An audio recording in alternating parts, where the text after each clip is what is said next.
लोगों को लगता है कि फ्री की चीजें जिंदगी आसान बना देती है, लेकिन सच ये है कि फ्री की आदत जिंदगी बर्बाद कर देती है। कहानी शुरू होती है दिल्ली की एक झुग्गी बस्ती से। यहाँ रहने वाले लोग सरकार से फ्री राशन, फ्री बिजली और फ्री पानी पीते थे। शुरुआत में सबको अच्छा लगा, वाह हमें तो बिना मेहनत सब कुछ मिल रहा है। लेकिन धीरे धीरे समस्या ये हुई कि मेहनत करने की चाहत ही खत्म हो गई।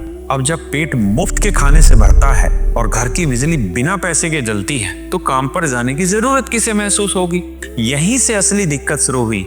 जब कोई नई चीज चाहिए होती है, जैसे बच्चे के लिए खिलौना या जेब खर्च के लिए पैसे, तो कई लोग मेहनत करने के बजाय छोटी छोटी चोरी करना शुरू करते हैं, चेन स्नैचिंग या लूटपाट पर उतर आते हैं। सिर्फ 100-200 रुपए के लिए अपराध करना शुरू कर देते हैं। ये सब इसलिए क्योंकि उनके दिमाग में मुफ्त मिल रहा है, मेहनत क्यों करें, ये वाली मानसिकता बैठ चुकी है। ऐसा सिर्फ बस्तियों में ही नहीं, बल्कि बड़े बड़े देशों ने भी इन चीजों को भुगता है। जिम्बाब्वे सरकार ने 2008 में जनता को खुश करने के लिए नोट पर नोट छाप दिए, जिससे महंगाई इतनी भयानक हुई कि एक अंडा खरीदने के लिए भी ट्रॉली भरकर नोट ले जाने पड़ते थे। लोगों के पास पैसा तो था, लेकिन कुछ खरीदने के लिए मार्केट में सामान नहीं था, और इसी तरह आज वो देश बर्बाद हो चुके हैं। भारत में भी यही चीजें होती हैं। आज भी आप देख सकते हैं, कभी जब बिजली मुफ्त होती है तो कई लोग अनावश्यक पंखे, लाइट, हीटर चलाकर बर्बादी करते हैं। लेकिन वही लोग अगर अपनी जेब से बिल भरते होते तो हर यूनिट बचाने की कोशिश करते हैं। यानी मुफ्त की आदत इंसान से जिम्मेदारी छीन लेती है। सच्चाई ये है कि चीजें फ्री नहीं होनी चाहिए। अगर उनकी कीमत कम भी हो